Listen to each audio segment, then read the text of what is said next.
अस्सलाम वालेकुम जी। आज हम बात करेंगे फैट लिपोलिटिक इंजेक्शंस के बारे में। अच्छा, ये कुछ इंजेक्शंस हैं जिन पे बहुत ज़्यादा रिसर्च हो चुकी है। ये 1990s में पहली बार एक कॉन्फ्रेंस है पेरिस में हुई थी जिसपे इसके बारे में बात की गई थी और तब से इसका कुछ अवेयरनेस हुई है और अब ये 2010 के बाद ज़्यादा इस्तेमाल होना शुरू हुआ है। ये बेसिकली केमिकल्स हैं कुछ जो इंजेक्ट किए जाते हैं आपकी फैट पॉकेट्स में। अच्छा, अब केमिकल्स बहुत सारे आपको मिलेंगे। मैं कुछ नाम ले लेता हूँ क्योंकि आपने शायद सुना हो, लेमन बॉटल, काइबेला, लाइपोलैब, इस तरह के बहुत सारे हैं। लेकिन वो केमिकल जो पहले दिन से जिसकी बात हुई थी 90s में और अभी तक वो अवेलेबल है और जिस पे रिसर्च भी हुई हुई है, एफडी ने भी उसको देखा हुआ है, वो है फॉस्फेटिडाइल कोलिन डीऑक्सीकोलिक एसिड। इस केमिकल को आधा कर लें तो फॉस्फेटिडाइल कोलिन अलग से भी बिकता है और डीऑक्सीकोलिक एसिड अलग से भी बिकता है।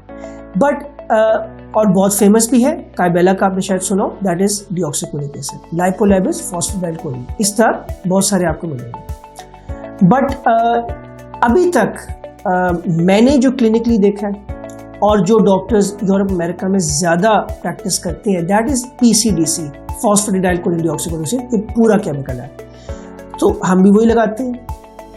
हमने उसको डिफरेंट जगह से सोर्स किया हुआ है, चाइना से भी आता है, कोरिया से भी आता है, फ्रांस से भी आता है और हम फ्रेंच यूज़ करते हैं। अच्छा, अब ये क्या चीज़ है? ये आपकी स्टबन फैट पॉकेट्स, वो फैट पॉकेट्स जो आपको तंग करती हैं, वहाँ इंजेक्ट किया जाता है। ये अंदर जाके चर्बी को पिघला के एनर्जी में कन्वर्ट करता है। वो एनर्जी इस्तेमाल हो जाती है बिकॉज आप डाइट कर रहे होते हैं। हाँ, अगर आप डाइट नहीं करेंगे तो वो एनर्जी इस्तेमाल नहीं होगी, वो फिर चर्बी में कन्वर्ट होकर चर्बी बन जाएगी, सो उसमें कोई फ़ायदा नहीं। सो इसके साथ डाइट करना ज़रूरी है।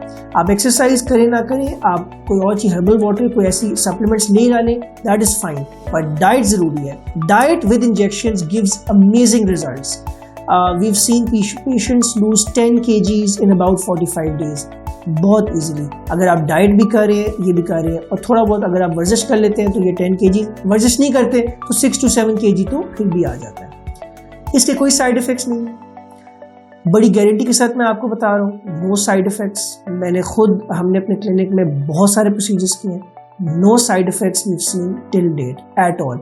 थोड़ा बहुत सोजिश, स्वेलिंग, रेडनेस होती है, वो दिनों में ठीक हो जाती है थोड़ी आइसिंग शाइसिंग से। सो ये बेसिकली हम रेकमेंड करते हैं, स्ट्रांगली रेकमेंड करते हैं, बिकॉज इसका कोई साइड इफेक्ट भी नहीं है। गलती से अगर ब्लड में चला जाए, गलती से कहीं और लग जाए, कोई मसला नहीं होता। रिजल्ट्स इसके गारंटीड हैं अगर आप डाइट करते हैं और अगर आपकी हेल्थ प्रोफाइल नॉर्मल है। अगर आपको मेडिकल इशूज़ चल रहे हैं फिर उन मेडिकल इशूज़ कंट्रोल करना ज़रूरी है। अगर आपको थायराइड है, हाइपोथायराइडिज्म, तो उसकी मेडिसिन लेना ज़रूरी है। शुगर है तो उसकी मेडिसिन ऑब्वियसली वो तो बहुत ज़रूरी है, वो तो हर बंदा करता ही है। साथ में फिर ये इंजेक्शन जो है दे हेल्प अ लॉट। इसके अलावा अगर आपका कोई भी कंसर्न हो, बहुत से लोग कहते हैं कि हम घर में लगा सकते हैं, नहीं। कोई नर्स लगा सकती है, नहीं। ये एक मेडिकल प्रोसीजर है जो क्लिनिक में होना चाहिए एक डॉक्टर के हाथ से। और इसके अलावा अगर आपको कोई भी और इस पर क्वेश्चन हो इसके बारे में, तो आई वुड सजेस्ट अपनी रिसर्च भी करें, but visit the clinic for a proper consultation. ये वो चीज़ है जिसके बारे में आप घर बैठे डिसाइड नहीं कर सकते। इसके बारे में आप क्लिनिक आएँ, डॉक्टर को एक बार चेकअप करवाएं, एक डिटेल्ड मेडिकल हिस्ट्री दें, फिर डॉक्टर आपको बताएगा। हम आपको बताते हैं जैसे कि जी ठीक है, आप भी लगवा सकते हैं या आप ना लगवाएं, वट एवर द केसेस। और इसके अलावा अगर कोई आपको लेमन बॉटल या बाकी चीज़ें ऑफर करता है, देखिए वो सब चीज़ें हैं मार्केट में, रिजल्ट्स भी कुछ ना कुछ आते हैं, लेकिन उसकी कोई गारंटी नहीं है बिकॉज वो रिसर्च प्रोडक्ट्स नहीं है। वो समझ लें कि वो तजर्बे हैं डिफरेंट कंपनीज़ के। जिस चीज़ पे रिसर्च हुई है वो मैंने आपको आज बता दी है, आगे आपकी अपनी मर्जी है। Thank you.